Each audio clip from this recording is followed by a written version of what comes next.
He is a current student, Butch. Yes.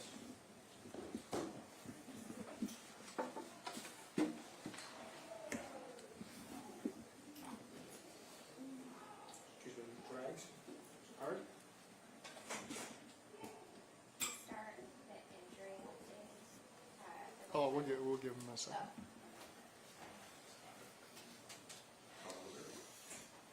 Read the room. Thanks, Zach.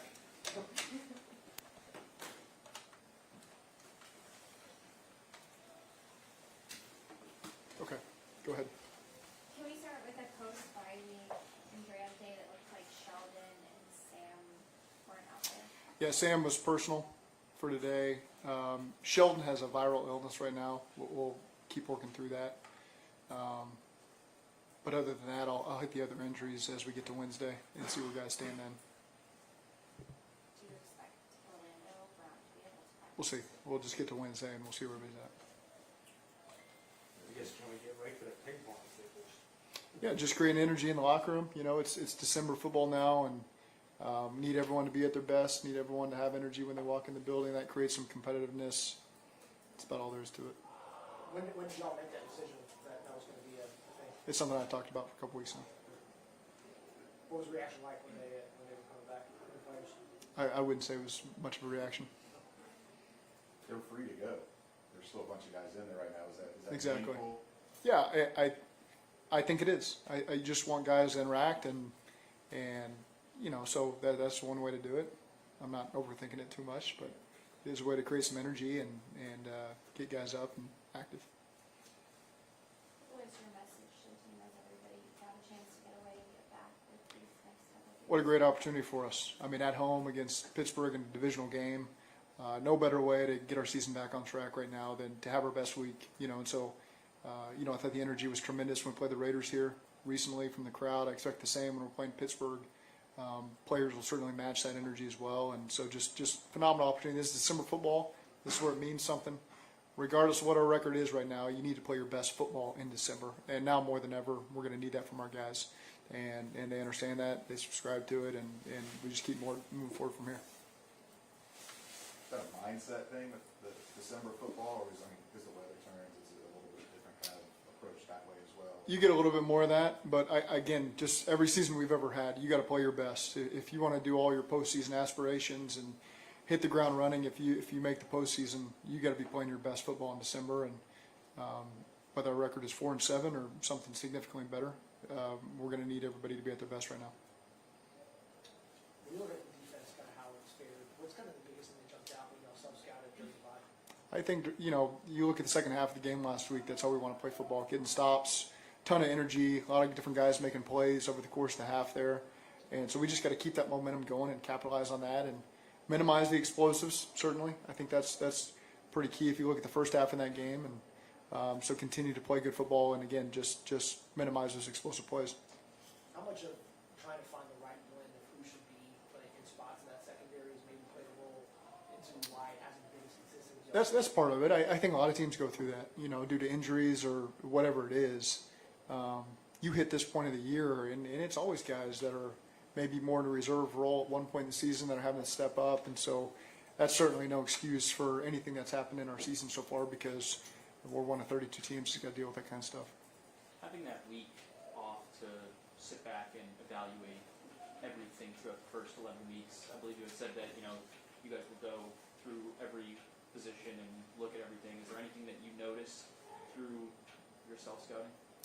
I think it's stuff that we look at every single week. So there's nothing that just, oh, wow, that catches your attention, because I think at this day and age, you know, we've got access to so much information as the season goes, and we make sure we comb through that. You know, we had a longer week with the Thursday game, and so, again, we're just trying to put our team in the best position to go out there and play good football in December, and that starts this week against Pittsburgh, and our guys are excited about it. What about Josh Newton tells you that the situation isn't too big for him as well? He's had a great mindset. You know, he's had tremendous energy, very focused, very mature for a young player, in terms of how he conducts himself on the field and how much it means to him. And so again, I was pleased with some of the things that he's done. You know, just his mentality as he's gone out there and practiced even today. Impressive young man, and we're going to count on him going forward. A couple of the guys were talking, you went good on good in practice today. Is that a standard post-bye something that was kind of a new? You know, it was just 7-on-7, so it wasn't 11-on-11 or anything like that. So I wouldn't read too much into it. Sometimes it's the most efficient way just to get the reps in and get, you know, kind of the ones more reps. And so to go good on good was a way to do that. I think every single bye has come at different points in the season, and so the schedule's always tweaked a little bit. I'm always looking back at that as we go into a bye week to make sure I'm not overlooking anything, but it comes at different points of the season, different stages of your season, and so we always just react accordingly to what the team needs now. The bye's always good physically. Was this one helpful emotionally, Yeah. mentally, in light of the record? I think so. I think it's good just to sit back and watch other teams play and kind of see what everybody else goes through and the ebbs and flows of games, whether it be college or pro, is really good to just be able to reflect on and see, and gives you perspective going into December football. But again, it is good, I think, physically for the guys to take some pressure off their bodies, mentally, just to refocus yourself and get geared up for this last 6-game stretch going into the playoffs. And so, again, I think it came at the right time for our team. Is there anything that specifically stood out to you as you got to watch other teams go through their ebbs and flows, so to speak? Nothing particular. Yeah, I think it's just good situationally. You're always trying to predict what somebody will do or make decisions for yourself, and so it's good when the pressure's not on you to be able to sit back and see what other people are going to do. It's always fun to do. Watching that Pittsburgh Cleveland game on Thursday night, was that something where, you know, after that game you tell the team just about how crucial this stretch is and how these division games are always just such a hard-nosed, hard-fought game? I think that's pretty well understood amongst our team, you know, that these divisional games they're big for a lot of reasons. They're always physical. It always comes down to turnover battle, field position, capitalizing in the red zone. You say that every week, but in this division, you always look back at those factors, and it can usually tell you who won or lost the game.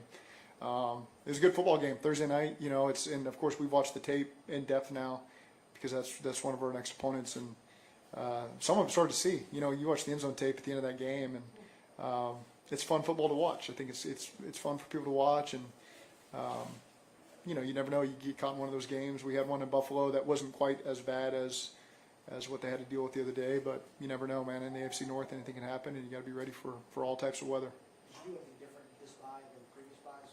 Is there anything new in the routine that you maybe added? I wouldn't say that I have a bye week routine. I think I'm just like I just mentioned a minute ago. Every week's a little bit different every year.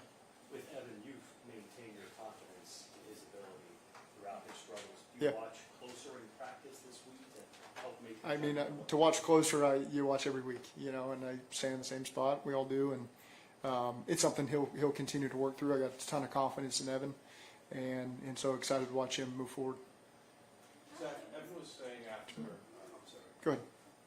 Evan was saying to us out in the hallway that he got, obviously, like a lot of the guys, got away, was off the grid for a period of time. Given where he left it off going into the bye, is that kind of maybe what you would have prescribed for him? Yeah, it's good for everybody, you know. And again, Evan works as hard as anybody we got on the team at his craft, and he's specific and diligent with what he wants to get done, working hand in hand with Darren and the other specialists. And I got a lot of trust in him that he understands his process, and trust him and Darren to work through that.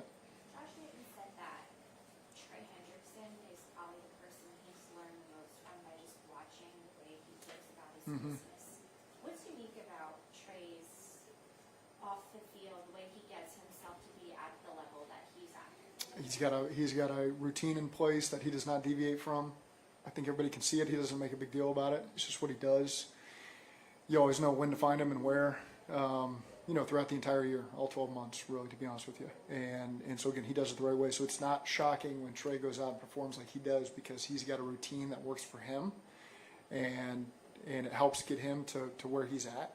Everyone's got to have their own routines. Not everybody has to do what Trey Hendrickson does. That's what works for him. But it is important for guys like Josh Newton, these rookies, to see, you know, if you've got a routine in place and you know what to expect from yourself every Monday and Tuesday and so on, it gives you your best chance to survive and thrive in this league. And so I think it's good that someone like Josh notices Trey Hendrickson. He's one I would point to that has an outstanding routine that he follows and has gotten him to where he is. And it's important for those guys to establish their own routines. Is he up there with some of the guys? Like, I mean, you guys have talked about Vaughn, which is how meticulous he is. Like, is Trey up there with Yeah. some of the guys that you coach that, like, their consistency is, like, just completely stands out? Yeah, and I don't see everything that goes into that. But he's arguably there at the top with all the great ones you've been around in terms of their work on their own.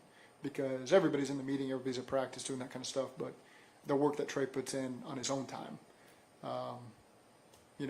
it's up there with everybody. You intimated with Chase Brown and the amount of touches he was getting in Baltimore and then in LA, just Yeah. the bye week and having some time off. Yeah. How do you feel about his workload going forward in the 6 weeks? Yeah, we got to find ways to manage it. And again, I think just circumstances has led to what he's got in the last 2 weeks. I like for Chase to touch the ball as much as possible.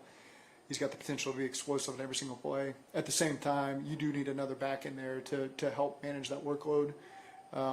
Even though he got a high percentage of the snaps against the Chargers, the way the game flowed, I think it worked out well for him. But that doesn't need to be the plan every single game we play moving forward. We'll try to get other guys mixed in there to give him a little bit more of a break.